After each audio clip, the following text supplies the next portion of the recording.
안녕하세요. 김태훈의 현명한 투자자 방송 시작하겠습니다. 오늘은 네이버에 대해서 좀 말씀드리겠는데요.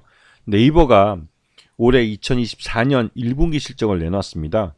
말 그대로 어닝 서프라이즈라고 할 수 있을 만큼 좋은 성적을 내놨어요. 그런데도 불구하고 주가는 계속 흘러내려 있는 상태죠. 그 주가가 실적이 이렇게 좋은데도 불구하고 주가는 그 정반대로 움직인 것은 그 정반대로 움직이게 한 리스크가 그 안에 숨겨져 있는 겁니다. 지금 이 네이버의 그 매출액 규모 그 흐름이나 분기별로 흐름이나 이런 것 또 영업이익의 흐름이나 이런 걸 봤을 때 이 네이버는 적자 그러니까 경기 침체 속에서도 흑자를 낼 수 있는 사업 구조를 갖고 있다고 해도 과언이 아닌 것 같이 실적이 안정적인 모습을 보여주고 있습니다.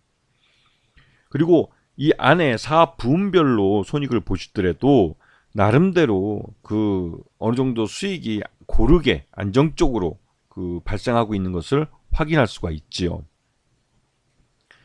지금 이 네이버의 최대주주는 국민연금입니다. 국민연금기금이 전체 9.3%를 최대주주, 단일 최대주주를 이루고 있고 그 오히려 이 기존 창업주 쪽이나 이런 쪽은 그 지분율이 굉장히 낮죠. 그리고 이 5% 이상 주주에는 블랙록이라고 해외 사모펀드가 또 5.05%를 갖고 있으면서 들어와 있습니다. 지금 소액주주가 거의 전체 지분의 70% 정도를 차지하고 있기 때문에 네이버 같은 경우는 주주 분산도 잘 돼 있는 그런 편으로 볼 수가 있습니다. 하지만 이제 이 한국 네이버는 워낙 주식수가 최대 주주가 이제 국민연금이 차지하고 있고 이 창업주 쪽이나 이런 쪽은 굉장히 낮기 때문에 좀 리스키한 그 경영적으로 좀 불안해 보일 수도 있지만 이 네이버의 해외 자회사들 같은 경우는 이혜진 씨가 확실하게 경영권을 갖고 있고 그 대표적인 종목이 바로 일본 라인입니다. 요즘 시끄러운. 지금 그 국민연금이 앞에서 보셔서 아시겠지만 지금 9.3%의 지분을 작년 12월 30일 날 신고를 했고 여기에 비해 올해 들어와서 4월 31일 날 국민연금이 다시 공시했을 때는 8.23%로 오히려 지분율이 줄어 있습니다. 그만큼 주식을 일부 차익 실현하고 매도하고 나갔다는 거죠. 이 국민연금은 단일 최대주주이긴 하지만 경영에 참여하고 있지 않습니다. 그렇기 때문에 단순 투자로 분류되기 때문에 언제든지 주식을 팔 수가 있는 것이죠. 그래서 국민연금이 주식을 뭐 단 1%에도 대량 매도를 하게 되면 주가가 흘러내릴 수밖에 없는 그런 이유도 있습니다. 그런데 최근 들어서 이 네이버가 시끄러워진 것은 일본에서 국민 메시저라 불리는 이 라인의 경영권을 일본의 총무성이 일본 기업에 넘기라고 요구하고 있기 때문에 그렇습니다. 민간 사기업의 경영권을 그 별다른 큰 잘못도 하지 않았는데 뭐 경영권을 매각해라 마라 라고 얘기하는 것은 주주 자본주의에 반할 뿐만 아니라 말 그대로 자본주의 하지 말라는 얘기죠. 일본이 이렇게까지 나오는 것은 그 확실히 뭔가 좀 믿는 구석이 있으니까 이 일종의 이 라인이라는 한 13년 동안 잘 키워온 뭐 말 그대로 이제 그 일본에서만 9,600만 명이 사용하고 그 태국이나 대만, 인도네시아까지가 합하면 2억 명이 넘는 사람들이 사용하고 있는 이 메신저를 공짜로 그냥 물론 실비를 얼마 돈을 내겠지만 이 강탈하는 거와 마찬가지죠. 왜냐면 이 라인을 통해서 이 네이버는 해외에 자신들이 갖고 있는 컨텐츠나 이 플랫폼을 통해서 컨텐츠나 이 상품들을 해외에 유통할 수 있는 그런 플랫폼으로 작용하고 있습니다. 그래서 말 그대로 이제 네이버의 미래를 한번 맡겨볼 수 있는 그런 플랫폼인데 이거를 지금 일본인 정부가 나서서 뺏어가려고 하는 것이죠.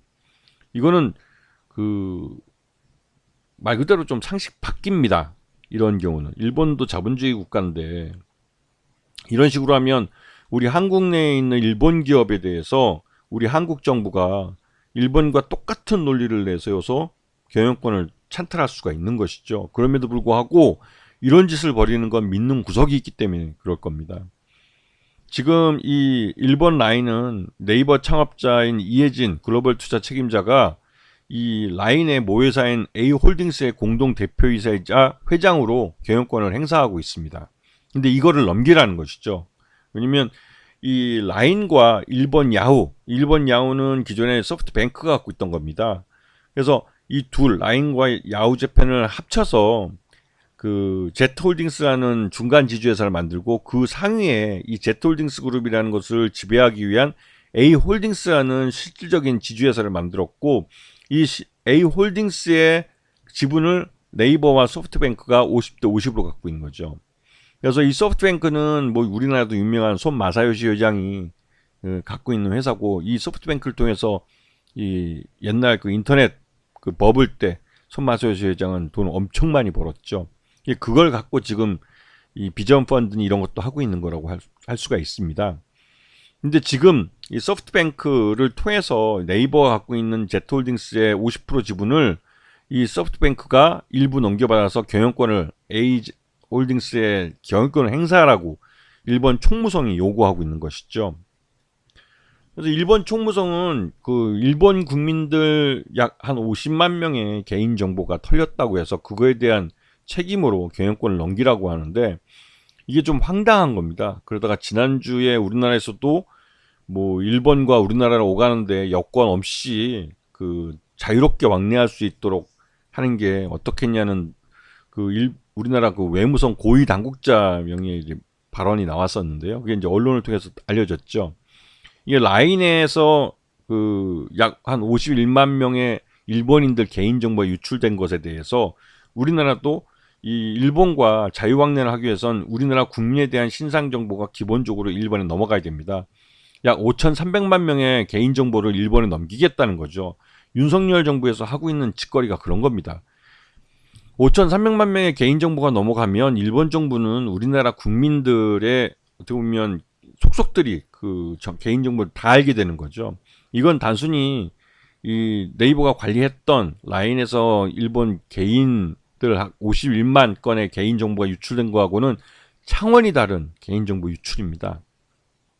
갑자기 한일 간 여권 없이 교류한다는 게 뭐 유럽의 뭐 생게임 조약처럼 얘기 나와서 이 좀 이상하다 했는데, 두고 보니까 결국 그 배경에는 우리나라 국민 5,300만 명의 개인 정보를 일본에 넘기겠다는 것이죠. 이건 말도 안 되는 겁니다. 하여튼 지금 라인 이 경영권 매각을 강요하는 일본 총무성의 이러한 무리한 요구에 네이버가 지금 협의를 하고 있다고 그러지만 우리나라 정부가 나서서 이거는 막아줘야 될 일입니다. 하지만 우리나라는 언론 보도에 의하면 윤석열 정부는 이 네이버하고는 대화를 하는데 일본 정부하고는 얘기를 안 하고 있어요.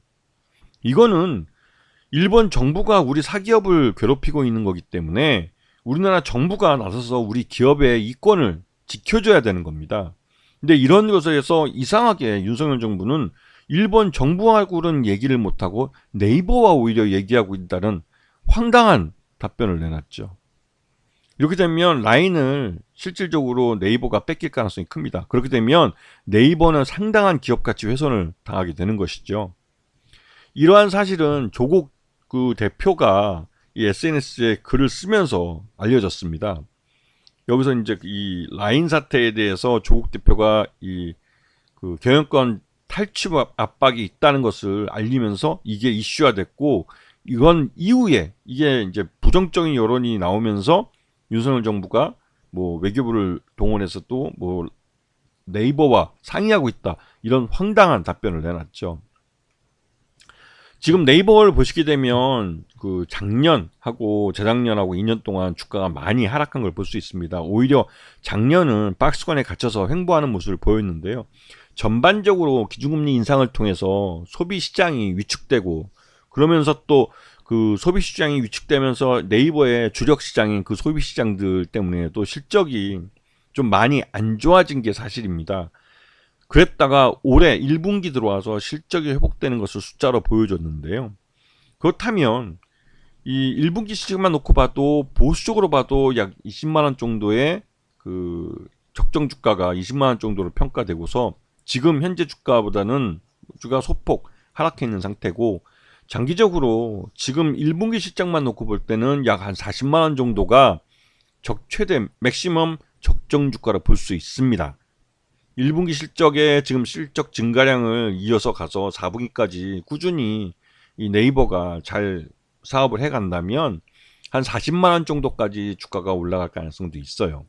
하지만 지금 네이버가 라인을 뺏기게 된다면 해외 쪽 매출이 또 굉장히 많이 줄어들고 성장성이 훼손되기 때문에 주가는 다시 할인될 수밖에 없습니다. 그 네이버로서는 이 라인을 지킬 수 있느냐가 굉장히 큰 관건이 되고 있죠. 이 기관 투자나 외국인 투자가들도 미래 성장성에 대한 부분이 이 라인의 경영권을 빼앗기면 이 네이버는 이 말 그대로 그 글로벌 시장을 상대하지 못한 동네 구멍가게로 전락하게 되는 겁니다. 이런 부분 때문에 네이버는 불확실성이 존재하고 있죠. 그래서 1분기 실적이 이렇게 좋은데도 불구하고 주가가 그렇게 많이 오르지 못하는 그런 모습을 보이고 있습니다. 아시겠죠?